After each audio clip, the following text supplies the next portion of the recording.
I'm going to start this by telling y'all something to do. If you're blessed, I hadn't seen you two over there. Hi. If you're blessed by me speaking, you tell Rusty, and I appreciate him for giving me the opportunity. If you don't want to hear me again, tell Rusty, and he can take care. It won't hurt my feelings at all. Honestly, I like doing this, but I don't have to do it. I'm 74. We've ranched out between Nervas and Logan since 1977. My son Lee, you may know, Lee Judd, he and his wife have leased the ranches and bought the cattle and equipment. And I'm thinking, okay, what do I do with the next 20, 25 years of my life? And this is one of those things that God seems to do it. So I'm always just happy to get to do it. I'm going to talk about maybe the best known Psalms in the Bible, Psalms 23. You probably don't even need to turn to it, but we have let me put it this way. I always had a problem with sheep herders. You know, that's what I knew from a kid. If you was a sheep herder, you had a wagon and maybe a couple dogs out there, and you're out there to live. These old guys were not my heroes in life. I didn't know many of them. But being a cattle guy and things, we think, sheep. A few years ago, I learned this, and this is part of what I want to share with you, but a Middle East shepherd is not a sheep herder. A Middle East shepherd is a whole different guy. If we're in the Middle East, and let's say the people in this room, we're a little village right here. Some of you got to have sheep or buy sheep because you got to sacrifice a lamb so many times a year. So you have to have them.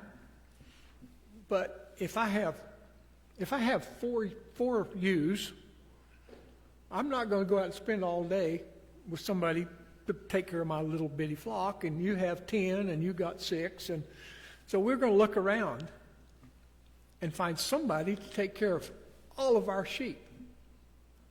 What kind of a person are we going to choose? The guy that can't get anything done, or the guy who won't stay with the job? No, we're going to pick out the best man in the village, the most reliable guy. He's got to love the sheep. He's got to want to do that. And that's what it was. Because if I've got 4 sheep and they bring the sheep back into the fold, and I kind of look and I think, wait, one of my sheep's missing. And the guy said, well, this wolf came by and ate your sheep, and I'm thinking, what'd you do with it? I'm not going to go out there and fight that wolf or a lion or a bear. You let my sheep eat. Where's the wounds? Where's the claw marks? I ran away. That guy's gone as far as I'm concerned. When this is in there too, but when Goliath comes, the Philistines come along and they're on the. It's like on 2 hills and there's a valley below. Well, Goliath's on this one hill and all the Philistines and all the Israelites guys are over there. And this guy, who's, the way I understand it, is 9 foot 6 inches tall, comes up. He's got his armor on, and he's, all right, you guys, come out and send out a man, and I'll fight him. And if he kills me, then the Philistines, we're going to serve you. And if I kill him, you're going to serve. For 40 days, he came out. Not one Hebrew guy said, okay, I'll go fight him out. It says they had no courage. And then David comes along. He's been out with sheep. He's the shepherd of the family. He's the youngest boy in the family out of 8. he comes up. He comes up there and he's watching this and he said, what? I'll go fight this guy.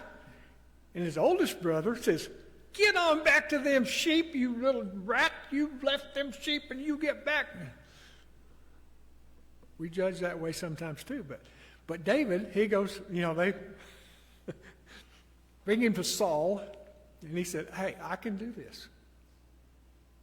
And in back in 1 Samuel in the 17th chapter, I believe it is, 17th or 18th, he said, hey, I've been out with the sheep. I'm paraphrasing this for time. I've been out with the sheep when a lion came up or a bear and grabbed one of my lambs. He said, you know what I did, King? He said, I ran for it. And I took my stick and I whacked that sucker and I grabbed him up and I shook him and I cut that limb out of his mouth and I killed the lion and the bear. You think this 9-foot guy out there is going to let me have him? Saul, he said, well, let me give you my armor. And they try to weight him down, all this armor. He's a strong young man. He's not worth, he's not. He said, well, wait, no, I can't move. This is too heavy. Shucks all the armor. But he takes 3 things with him. He takes his rod and his staff. And I just think that the staff is that crooked shepherd's stick. Sometimes you got to reach out and pull a lamb back or, The staff, I think that's his club. He's got to have an offensive weapon. But he's also got something else. He's got this leather sling, and he's got him a little pocket full of rocks. And all the time he's out on the hills waiting, with the sheep, I bet he's practicing all the time. He's a slinging nigger. He goes, phew. So he takes his weapons. He's good for it. But he says something.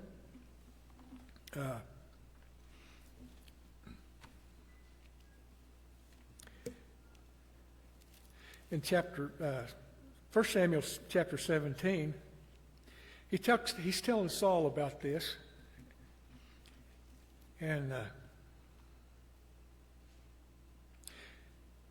in verse 37, then David said, the Lord who rescued me from the paw of the lion and the bear will rescue me from the hand of this Philistine.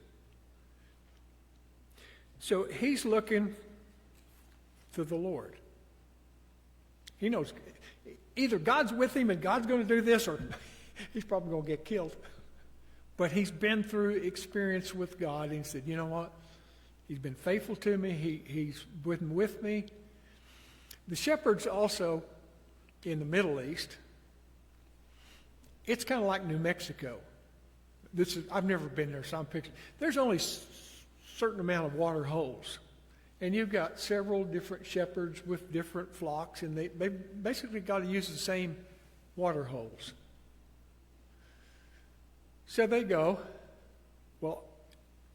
drinking around the water hole. All the sheep from all the flocks are going to get mixed in together. How in the world would you separate the stupid things? I'm sorry. Sheep are dumb, and so am I sometimes. The Middle Eastern shepherd, though, he's a different animal. He's a different guy. When a baby lamb is born, he will take that little lamb. You'll see, you've seen pictures of Jesus holding that little lamb. That's a true picture. That's from real. That shepherd would hold that little lamb, and he talks to him. And his breath is in the little lamb's nose. His ears are hearing the voice of that shepherd. And they start this bonding process.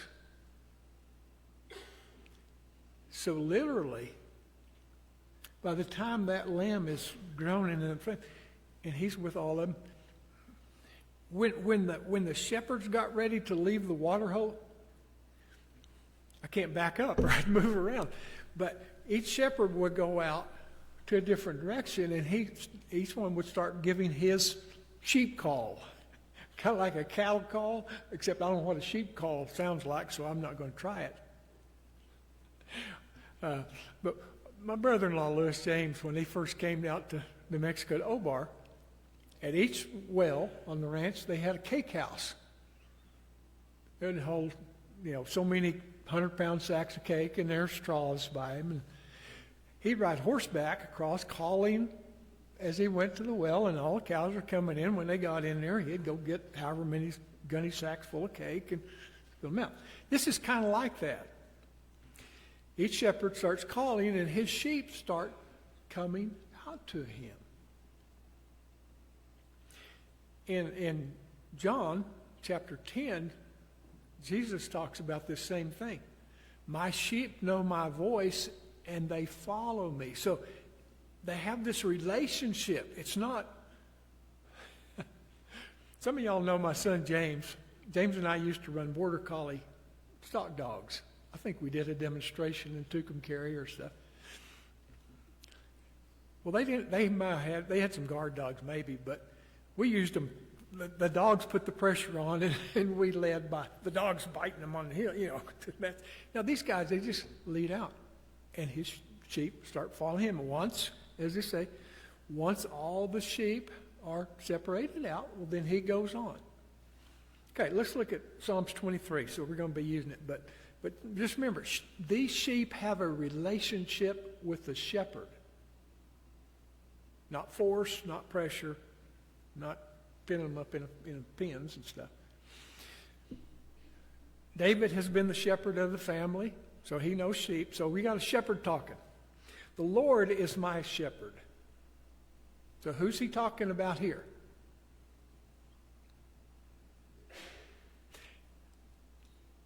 Lord Adonai, God himself. God is that one who's shepherding. And he says, when he fights the lion and bear, God was with me. God empowered me. God enabled me to do this. So the Lord is my shepherd. So David is actually a sheep in this psalm.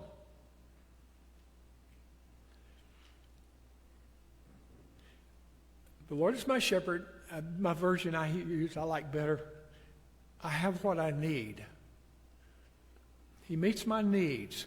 A shepherd's job was to take the flock out, and he actually did rotational grazing. You pasture them here. When that's kind of gone, you move them to a different way. Seasonally, rainfall, they move around where there's feed. He lets me lie down in green pastures. He's a good shepherd is finding those places to bring me the nourishment and strength I need to do my job. So the Lord is the one doing all this. That's all good. He leads me beside still water or quiet water. I did not understand this really well till James and I were training Border Collie dogs, and we'd always have a few sheep, usually a bunch of ewes, little, bunch. Well, one day we had this big old ewe, and she had a full crop of wool. I don't remember what you call it, a fleece. Big, long fleece. Well, these pups was trying to train. They got out of control a little bit, and they're chasing this sheep, and it runs and jumps in a tank in the corral, and it's only like that tall, maybe 2 feet deep. Well, that sheep tried to get out of the water, but it couldn't. It would, and it couldn't even get its front legs up enough to get over the side. And so, I'm trying to figure out what to do. Finally, I caught the sheep against the side of the tank, and I reached over, grabbed the far side, and when it kind of jumped, I pulled back as hard as I could, and I got enough. I rolled that sheep out of there. And it tried to get up, and it couldn't even get up. Water was just kept dripping and pouring out and out and out and out of that thing. And finally, it could get up and stagger around, and water is still just pouring off this fleece. And I realized, he leads me beside still waters. He leads me away from those turbulent waters that might catch me and get me wet, and I won't be able to get out. So I need that place that the bank is shallow. All the sheep are pushing and shoving like animals do, but still, they're not going to get in water that's going to get them drowned or washed away. So he brings me those places I can be refreshed in safety. He leads me along paths of righteousness, or the right paths, for his name's sake. I just realized this is up on the board of Scripture. You guys are so good, I'm not used to this. But he leads me along those paths I need to go. Why? For his sake. His reputation is the one on the line. If he doesn't do his job and we all get lost or hurt or whatever, he's the one that's going to take the blame. He cares that much about us. Now this is the one I have been in this for 2 or 3 weeks. I mean, this passage in John chapter 10 and Samuel, I don't know, God just had me in it.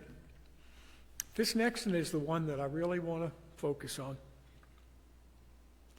Even though I walk through the valley, through the darkest valley, the old King James said the valley of the shadow of death, I will fear no evil. For you are with me. Your rod and your staff, they comfort me. So God's, the good shepherd is with us, and he's going to have protection. But you know what? We're going through a time of darkness. We're going into a place where you think, I don't know that I want to go there, Lord. We have a choice, we can say, that's too scary to go through. I don't want to go through that. But he's leading me through that for a purpose. It's not just to scare me to death, not to get me hurt. We've seen those pictures, I can't remember, where the little lamb is on the side of the cliff and the shepherd's leaning down there with his staff, and he finally, I assume, hooks the little lamb around the neck or body and rescues him. He's leading us for purpose, and that purpose can look, the journey can look really dark.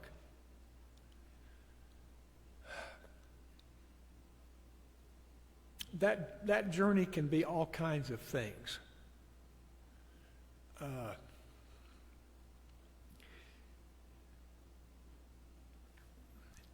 It can be a prodigal son. Your child, your grandchild goes off, and you think, oh, God. Maybe he'll get tired of the pig pen and turn back and come back. Sometimes, a lot of times, we have health issues and we're thinking, cancer, heart trouble, there's all kinds of things. You think, God, I don't like this. I don't want to go here. Heal me, do something. God said, no, I got purpose here. We need to go. I'll tell you a real quick one. One day as I went to it, we changed primary care doctors, and you go to a new one. They always check your heart. They listen to the stethoscope. And this doctor, he's listening. He said, anybody ever told you got a heart murmur? And I said, no. And he took the stethoscope, he stuck it in my ears, and he said, listen to this. And my heartbeat was thump, thump. But okay, this don't sound good. This is like 4 or 5 years ago. If I'd have known more, I'd have got scared. But anyway, I prayed about it a lot. I tried to get the best, surgeon and medical care I could. In fact, I talked to my daughter. She said, ask this cardiologist, if I was his daddy, who would he send me to and what would he want done? So I asked him right quick. He said, Robert Smith III, Plano, Texas. I sent my uncle to him. So I'm going to the best I know how, best one I know. And thinking back on it now, I was really ignorant. They did it robotically. So this guy is over there playing a video game. So I've had to quit telling my kids, my grandkids, get off them stinking video games. This guy literally is over 10 feet away from me. He's doing all this hand stuff. And they got this cable runs over and it goes through the side and over to my heart. And he said, it's real simple, little surgery. He said, your heartstrings, your body chemically washes them ever so often, then it lays new material. And for some reason, your body laid substandard material. So some of them finally got thin enough, they popped, and I had a heart murmur, and if it kept going, I'd have died. He said, it's a real simple little surgery. We're just going to take a suture with a needle on each end, and we're going to run it down through that muscle at the bottom of that chamber and up through that flap and tie a figure 8 knot, and we'll go on. I'm thinking, okay, that don't sound bad. Like a dummy. I didn't realize they got to collapse my lungs, stop my heart, priest cut a vein in the artery to keep circulating blood through my body while this is all going on. You know, I'm just thinking, okay, this don't sound bad. It's amazing to me that I didn't, the night before I went to sleep, I just laid my head down, went to sleep, got up and said, okay, let's go. And we went right in there, and I woke up, and 5 days later, I walked out of the hospital.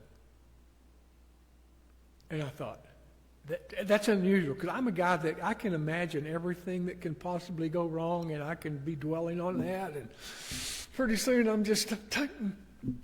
But that time, God it's just like, He led me. Went back to the cardiologist, you know, afterwards, just a year later, and they said, your heart is perfect. You know, you have no blockages, no plaque, no buildup. You know, I thought, well, I might live 25 more years. And I'm doing it. How long that is, I don't know. And it's one of the reasons why I think, okay, God did this for a reason. Part of this is what I'm doing today. I love talking to God's people and encouraging them. So, even if you're going through or fixing to go through, or maybe you've just come out of a really dark, scary, hurtful time, the Good Shepherd is still leading you on through that for a purpose. His purpose, and His purpose is good. And sometimes it's really hard to trust Him. It's really hard to see good coming out of this even.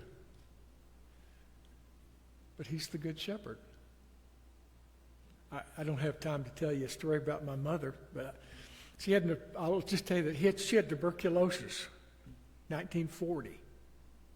There is no antibiotics. There's no penicillin. I think penicillin came along 42 or 3. You know, no sulfa drugs, there's nothing.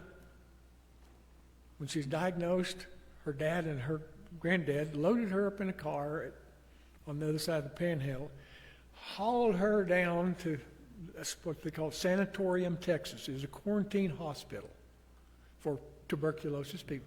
They tried to give them decent food, rest, you know, and you lived or died.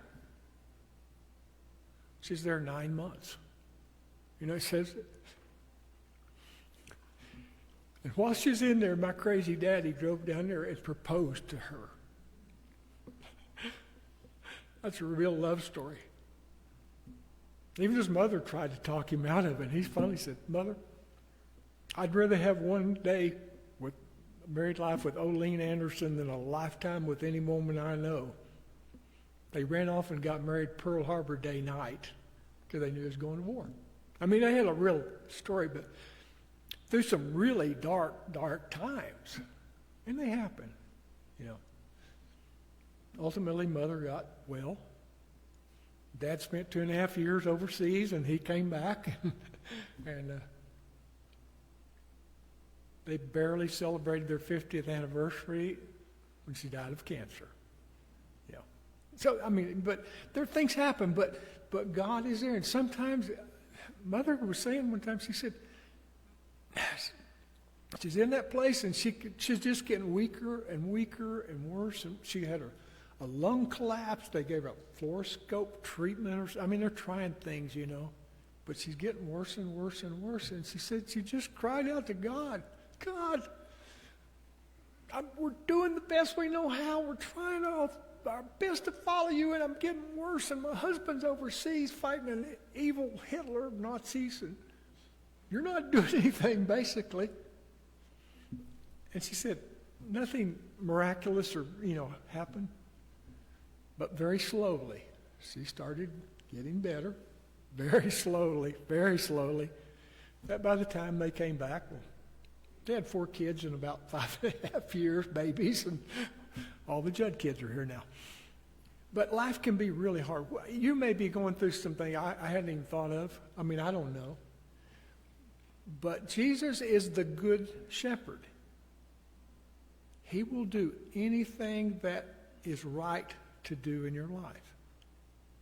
He's not your butler, he's not your servant. You can punch him around and say, go do this and that. No, he's the shepherd, he's in charge, he's doing what he knows is right. And sometimes we just have to trust him. Ultimately, maybe looking back, you can say, oh, God was in that. Sometimes you may look back and say, you know what, God, I still don't see any good out of that. But he's the one in control. He knows what to do.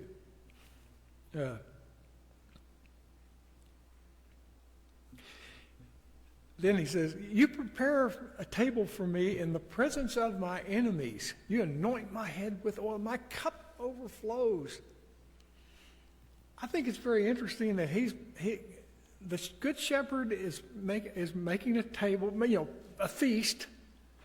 And I can just imagine all the wolves and the lions and the bears out there looking in on this. And there's the shepherd going, this is fun. Ha, ha, nah. You can't get me because the good shepherd's here. But he's having a celebration in the midst of life. And that's important.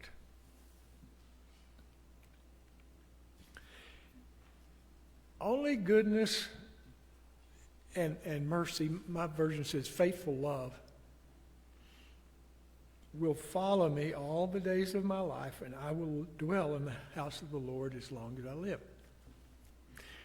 In this, I think grace and mercy are the sheepdogs in the psalm.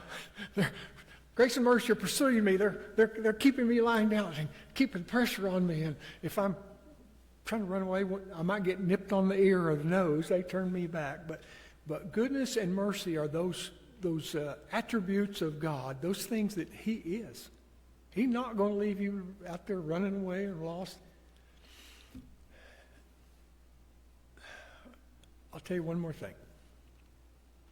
If a Middle East shepherd, if he had a lamb that just kept going off and getting in trouble, bring them back, but they just won't follow.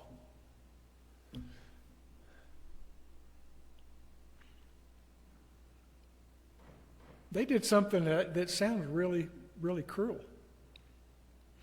They would take that lamb that won't stay and break its leg. Then they bind it up, put a splint on it, and that's where they would carry them around their neck. That shepherd will carry that lamb around on his neck until that leg is healed. I'd ate the sucker. We got to have a lamb for it. Let's get that sucker. It runs away all the time. Sometimes God's got to break our leg. If we're just going to keep going, he's not going to let us keep going the wrong way. He's doing everything he can to get us to turn around, even though it can be pretty harsh. But loving kindness, God's mercy, is that reason why he does it. He does not want us to go the wrong way. And honestly, sometimes people are just going to go their way, no matter what. At some point, God lets that happen, but he will do everything he can to get you turned around.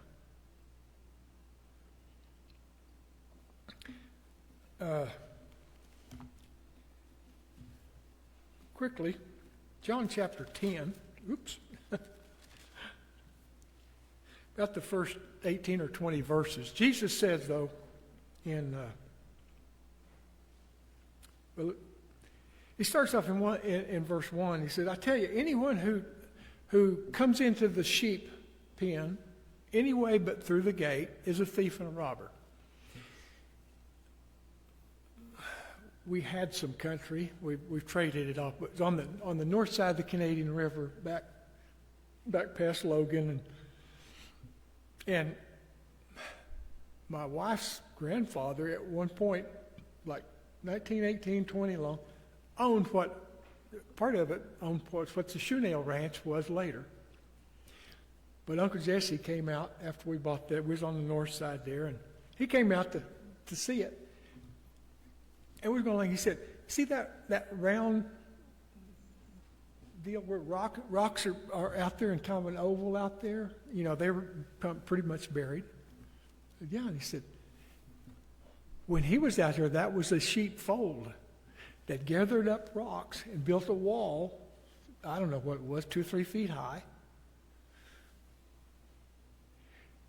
The shepherd would park his wagon in that gate, and he cooked, and he was the gate. He just high enough that if a coyote or whatever was trying to get over the gate, there'd be trouble, and the shepherd could get to him. But in this country, they use that same thing. I imagine there's others around. But the shepherd would have their wall, mostly as rocks and stuff. They piled up around there. He would sleep in that gate, and so then anything that tried to get in through the gate had to go through him. He said, okay, yeah, you're a shepherd. Yeah, you can get your sheep out. You're not, hey, you're a robber and a thief, and then the fight's on.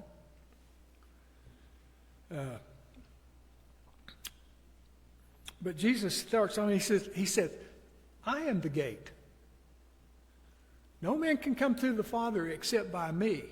Or you're illegitimate. You're trying to go the wrong way. It's wrong. There's only one way, through him. Okay? And he said the gatekeeper, which I don't know, that's maybe this Holy Spirit. I don't know how it all worked out, but he said his sheep, the gatekeeper lets him in and out, and he goes in, gets his sheep, and he's out, and he's wanting all of them. But he said, Jesus said this. The gatekeeper opened for him, and the sheep hear his voice in verse 3. He calls his own sheep by name and leads them out. And when he has brought them all of his own out, he goes ahead of them and they follow him. They follow him because they know his voice. They're not going to follow the voice of a stranger. It's not going to happen. But they'll run away. But Jesus said, I'm the gate. I'm the way. I'm the good shepherd. No man comes unto the Father except by me.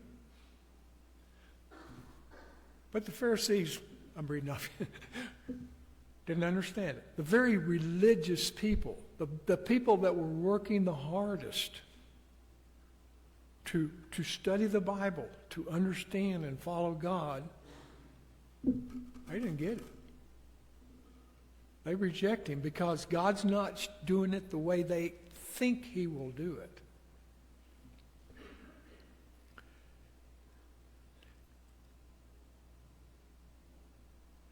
And he said there down in about verse 10, the thief comes to kill and destroy, but he said, I have come that they may have life and have it abundantly.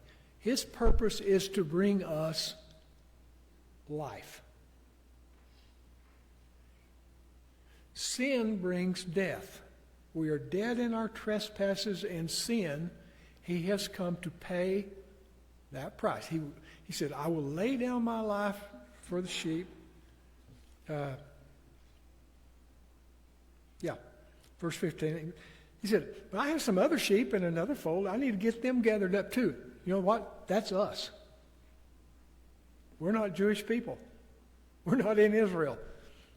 All the people. He said, I got more sheep around. I want to bring them in too. That's where we get to come in. This is why, he said, my sheep know my voice. They listen to me.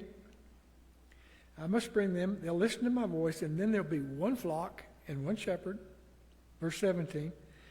This is why my Father loves me, because I laid down my life for the sheep. He said, I lay it down, I can take it up. He is the Son of God. But it's not Jesus giving his life for us, dying on a cross, going through all that. That's not a sham. We say, well, he's God. He had to lay down, he had to become fully man to pay for man's sin. So he had to take all the punishment that was given to him, just like we do, like we would. Horrible death. But he had a big prize ahead of him to win us, this bunch of sheep, back in the fold. And he said, at the end there of 18, he said, I have received this command from my Father. This is what God wants done. He wanted him to come, rescue the sheep, give his life, because that's what it's going to take. Somebody has to pay for sin. Jesus said, I'll do it. Let's go do it. Okay, to end this, I don't know what God's doing in your life. I have no idea. I went through a time, really 9 or 10 years in my life, when I knew God, I knew about God. I tried to trust him as much as I possibly could from about 14 to 24. I really thought, I don't know where I got the idea, but I thought if I died with unconfessed sin, then God was just waiting to thump me off into hell. So I worked real hard. I tried real hard. And then I'd think, oh, I haven't repented in a week or two. What if I'd have died? And it's like Satan was working on me really bad. But I finally gave up in despair. I thought, well, if I'm going to hell, I'm going to enjoy the ride. I hate to say it, but that's the way I lived. If I hurt people, I didn't care. I was going to hell anyway. And looking back on it, in the middle of all that time, I can see that God did the most miraculous things for me. But I was blinded to him. It wasn't until through my sisters, a couple of my sisters, saw some teaching that I got into really and said, who is God? Who is he? Why is he the way he is? And I really started to get deep into the Bible, and I found out, hey, he's not the God I thought he was. I can remember, Christ, God, I am so sorry that I misunderstood you so much, and I have rebelled and been in anger at God that he didn't deserve. But it's like God just slowly. In fact, one of my good friends, I won't even name him by name, but one day he said to me, he said, why don't you be honest with God? And I was like, what? He said, you're mad at God, but you're going to church and you're acting like you're pretty good. You know, I mean, you're doing the right things and stuff, but inside, and I was. Inside, I was angry. So I got out by myself out in the pasture, and I let God have it. I mean, I just said, God, I'm mad, and I'm just letting it all out. God didn't strike me dead. It's like, okay, now we can start on an honest level. You're finally admitting you can't do this, and it was like God just slowly here and there brought teaching to me until I literally said, oh God, I am so sorry that I misunderstood you. I love you.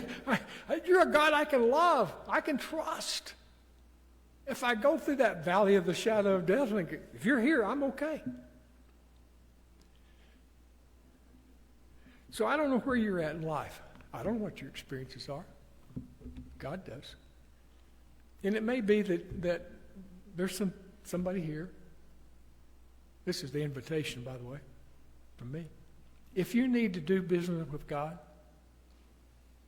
and you can do it right where you sit, or you can come down here. I'll pray with you, or somebody else. There'll be somebody that can pray. Sometimes you need somebody to hold on to you while you pray. If you need that, I'll do it, or somebody will. So I'm going to pray. But if you need to do business with God and you're led to come forward, that's good. If not, but whatever you do the business with God you need to do. Heavenly Father, thank you for being who you are and what you are. You are our shepherd. You're the good shepherd. You'll lay down your life for us and pay for our sins, but you're the one who's leading us. Thank you so much. Help us to have eyes to see you and ears to hear you so that we can follow you. Help us to trust you with all of our hearts and minds and body and soul and whatever else it might take. But help us, Lord, to follow you, trust you, to know you. The more we know you, the more we're going to love you, the more we can trust you. Lord, you move upon this group of people here and do whatever you need to do as we wait in your presence for just a little bit. So. Okay, if you got business you need to do with God, this is the time to do it. This is your opportunity. I'm just a supply preacher, but there's folks that can do this. But the main thing I do, if you got any problem with God, tell him. Be honest. And follow him. Thank you.